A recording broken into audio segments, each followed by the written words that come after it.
adjust the tilt of the handlebars. Some people like to customize it themselves.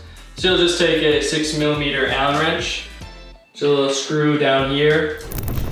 You'll loosen that up, and that'll allow for you to be able to adjust the tilt. You can adjust it to however you want. And then you'll just tighten it back up wherever you want. And then also to loosen up the complete handlebar stem and handlebars, if you want to like take it off or anything, you'll just take the same 6mm Allen wrench, loosen this screw up in here a lot.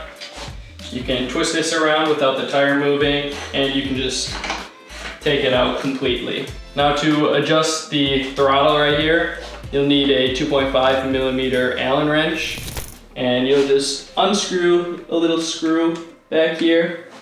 That's just right on the throttle. Unscrew it and you're able to adjust it around. And it's really as simple as that. And then once you find a place that you like or an angle, screw it back in. It'll be tight and that's all good. So pretty much that's how you do everything regarding the handlebars and handlebar stems and all the various adjustments that you can do.